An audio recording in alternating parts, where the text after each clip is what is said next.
Hello students, good afternoon. आज हम हिंदी का सेकेंड पार्ट, जो पार्ट 1 इससे पहले मैंने आपको भेजा था, आज मैं पार्ट 2 पढ़कर भेज रही हूँ। इससे पहले हमने क्या क्या पढ़ा था उसका एक मैं रिवीजन कर रही हूँ आपके सामने। कि एक बूढ़ी काकी थी जिनको घर में अच्छे से मतलब नहीं रखते थे, उनका भतीजा ठीक तरह से नहीं रखता था।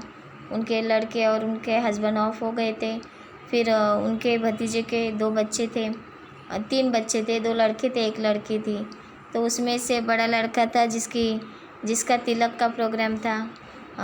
उनकी जो लड़की थी लाडली, उनका भी व्यवहार बूढ़ी काकी के साथ ऐसे ही रहता था जैसे उनके माता पिता का रहता था। फिर उनका तिलक का प्रोग्राम था, बुद्धिराम के बड़े लड़के का प्रोग्राम था। तो घर में अच्छा अच्छा खाना बन रहा था। बूढ़ी काकी को खाने की स्मेल बहुत अच्छी लगती थी, यानी खाना उनको बहुत अच्छा लगता था, बिकॉज़ उनको पूरा पेट भर के खाना नहीं देते थे, इसलिए वो हमेशा खाने के लिए चिल्लाती थी। तो वो हमेशा मन ही मन में सोचती थी, अगर ये खाना मुझे मिले तो ऐसा हुए तो वैसा हुए, तो इसके बारे में वो जानकारी मतलब देखती थी। तो ये सब हमने पहले पार्ट में रिवीजन में लिया सब। अभी मैंने थोड़ा इसके ऊपर एक नज़र मारी। अभी पार्ट सेकेंड अपना शुरू करते हैं। बच्चों, मैं आपको अच्छे से दिखा रही हूँ। यहाँ पर मैंने पार्ट 2 का ये चैप्टर हम लोग इस पैसेज से शुरू करेंगे। तो यहाँ से मैं अपना पैसेज शुरू करती हूँ स्टूडेंट्स। तो चलो, नाउ स्टार्ट इट। बुद्धिराम की पत्नी रूपा उस समय कार्यभार से परेशान हो रही थी। कार्यभार से परेशान होना मतलब जिम्मेदारी, यानी उसके ऊपर जिम्मेदारी थी, इसलिए वो परेशान होती थी। कभी इस कमरे में जाती, कभी उस कमरे में, कभी कड़ाह के पास आती, कभी भंडार के में जाती। यानी उनके लड़के का तिलक का प्रोग्राम था। अभी वो उनकी बुद्धिराम की पत्नी मतलब उनका जो लड़का था मुकराम, उसकी मम्मी माता, तो उसके ऊपर इतनी जिम्मेदारी थी कि उसको सब जगह ध्यान देना पड़ता था। बेचारी अकेली दौड़ते दौड़ते व्याकुल हो रही थी, झुंझलाती थी, कुढ़ती थी, परंतु क्रोध प्रकट करने का अवसर न पाती थी। यानी उसको नहीं अच्छा लगता था इस सारी भागदौड़ में। वो बहुत गुस्सा करती थी, वो गुस्सा भी वो प्रकट नहीं कर सकती थी। इस अवस्था में उसने बूढ़ी काकी को कड़ाह के पास बैठे देखा तो जल उठी। यानी ऐसे समय में जिस तरह से उसको मन में मतलब काम से, क्रोध से वो परेशान हो गई थी। और इसी कंडीशन में उसने जब बूढ़ी काकी ने, क्योंकि बूढ़ी काकी को जब वो खाने की सुगंध आई तब वो रेंगते रेंगते रेंगते घर से बाहर, कमरे से बाहर निकली और कढ़ाई के बाजू में बैठी। तो ये जो उनकी पत्नी थी, बुद्धिराम की पत्नी थी, वो क्रोध में देखा उसने कि वो बूढ़ी काकी कहाँ बैठी थी, कढ़ा के बाजू में बैठी थी। तो उसका क्रोध न रुक सका। जिस प्रकार मेंढक केंचुए पर झपटता है, उसी प्रकार वो बूढ़ी काकी पर झपटी और उन्हें दोनों हाथों से झटका कर बोली, ऐसे पेट में आग लगे पेट है या भाड़? कोठरी में बैठते हुए क्या दम घुटता था? अभी मेहमानों ने नहीं खाया, भगवान को भोग नहीं लगा, तब तक धैर्य न हो सका? यानी देखो, उसका गुस्सा तो ऑलरेडी मन में था।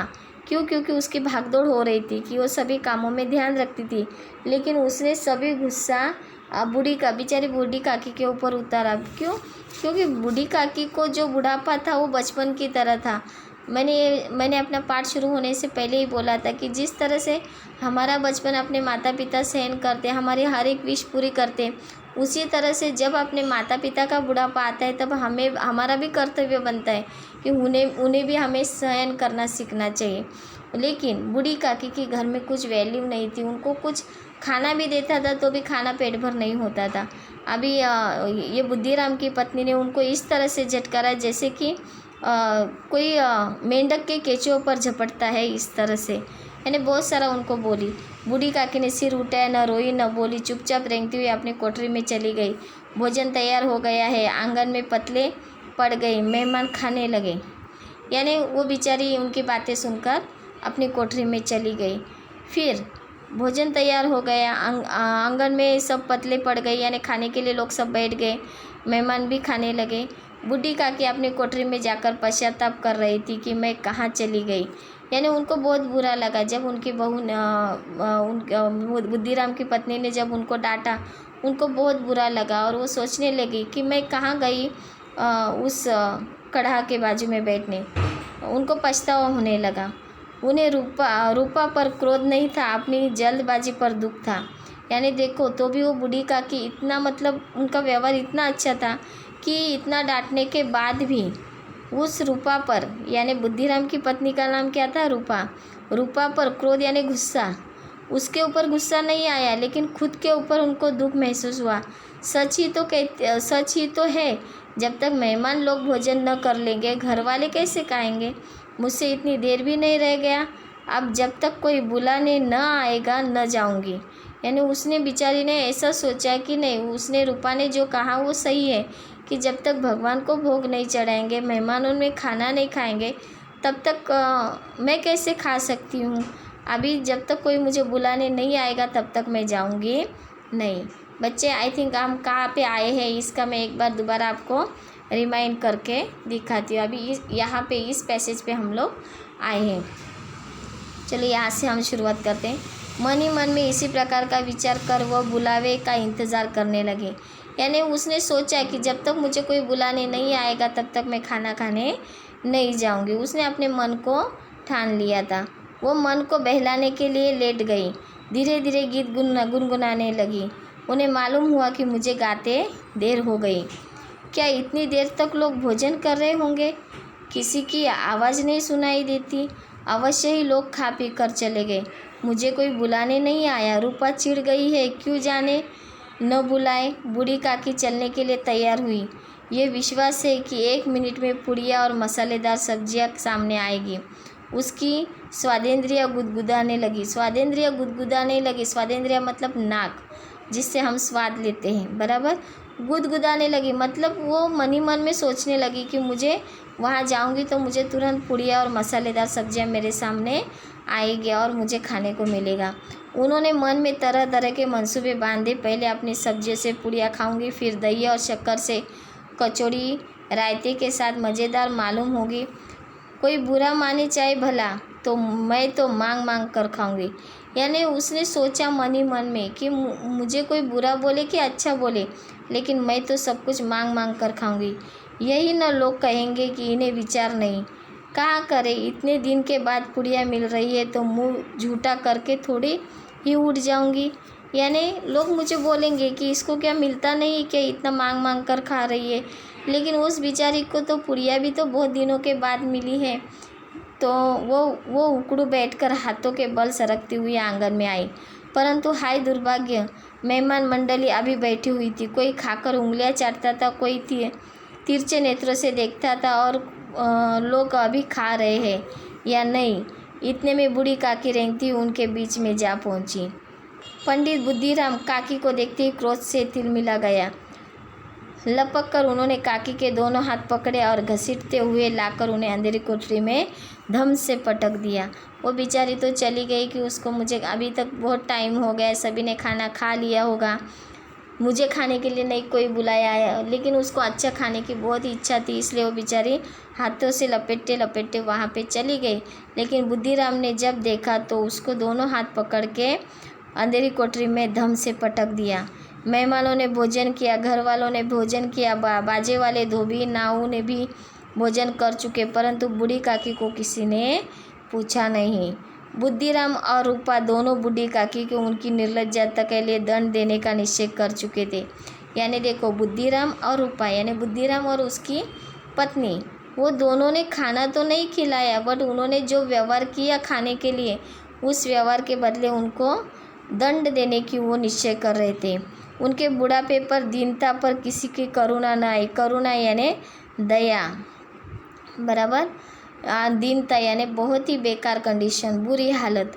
तो उनकी बुरी हालत पर किसी को दया आई नहीं। अकेली लाडली उनके लिए परेशान हो रही थी। लाडली कौन हुई है? ये बुद्धिराम की लड़की। तो कहाँ पर बच्चे हम पढ़ रहे हैं अभी? अकेली लाडली उनके ऊपर दया कर रही थी।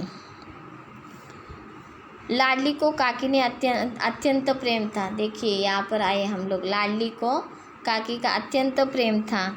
वो झुंझला रहती थी कि लोग काकी से बहुत सी पुड़िया क्यों नहीं दे देते। यानी उसको ऐसा लगता था कि ये लोग मेरी बूढ़ी काकी को पुड़िया क्यों नहीं देते हैं। क्या मेहमान सभी सब खाए जाएंगे? और यदि काकी ने मेहमानों के पहले खा लिया तो क्या बिगड़ जाएगा।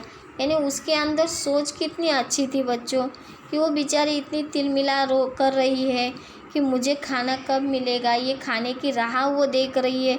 तो क्या इनसे पहले अगर उन्हें दे तो नहीं चलेगा, ऐसा विचार कौन कर रही थी? लाडली कर रही थी। वो काकी के पास जाकर उन्हें धैर्य देना चाहती थी, परंतु माँ के डर से न जाती थी। यानी उसको बूढ़ी काकी के ऊपर बहुत दया आती थी।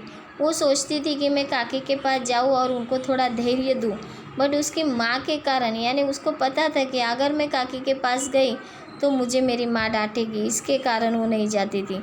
उसने अपने हिस्से की पुड़िया बिल्कुल न खाई थी। उन पुड़ियों को काकी के पास ले जाना चाहती थी। उसका हृदय अधीर हो रहा था। अधीर होना यानी व्याकुल होना, यानी उसके हिस्से में वो जब खाने बैठती थी तब उसके हिस्से में जो पुड़िया आई थी उसमें से एक भी पूड़ी उसने खाई नहीं थी। क्यों नहीं खाई थी बच्चों? वो सभी पूड़ी उसने काकी को देने के लिए रखी थी। बूढ़ी काकी मेरी बात सुनते ही उठ बैठेंगी, पुड़िया देखकर कैसी प्रसन्न होगी, मुझे खूब प्यार करेगी। यानी उसने भी मन में मन ये सोचा कि अगर मैं काकी को, मैंने मेरी आवाज़ सुनते ही वो खड़ी हो जाएगी, अगर मैंने इसको पुड़िया दी तो ये पुड़िया देखकर ही वो बहुत खुश हो जाएगी। रात के 11 बज गए थे। रूपा आंगन में पड़ी सो रही थी। लाडली की आंखों में नींद न थी। काकी को पुड़िया खिलाने की खुशी उसे सोने न देती थी। यानी सब कुछ हो गया बच्चों, सभी मेहमान चले गए, कोई नहीं था। भगवानों का भोज चढ़ाना हो गया, लेकिन काकी को किसी ने भी खाने के लिए नहीं पूछा। उनकी बहू रूपा आंगन में सो गई, परंतु उनकी जो लड़की थी लाडली, वो नहीं सो पाई। वो क्यों नहीं सो पाई? क्योंकि उसके दिमाग में एक ही विचार चलता था कि मैं ये पुड़िया काकी को दूँ। जब विश्वास हो गया कि अम्मा सो रही है तो वो चुपके से उठी और बूढ़ी काकी के कोठरी की ओर चली। यानी उसको जब विश्वास हो गया कि मेरी अम्मा यानी मेरी माता सो गई है, तो वो चुपके से उठ गई और कहाँ चली गई? काकी की कोठरी की ओर चली गई। बूढ़ी काकी को केवल इतना याद था कि किसी ने मेरे हाथ पकड़कर घसीटे और फिर ऐसा मालूम हुआ कि जैसे कोई पहाड़ पर उड़ाए लिए जाता है। यानी वो बेचारी तो इतना भी नहीं जानती थी कि मुझे कौन गुस्सा कर रहा है, क्यों कर रहा है। उसको तो बस इतना ही पता था, एक्चुअली बुद्धिराम ने उनका हाथ पकड़कर पटक दिया था, लेकिन उसको ये भी पता नहीं था कि किसने किया ये। उसने पैर बार बार पत्थरों से टकराए, तब किसी ने उन्हें पहाड़ पर दे पटका। वे मूर्छित यानी बेहोश हो गई। जब वे सचेत हुई तो किसी भी जरा भी आहट न मिलती थी।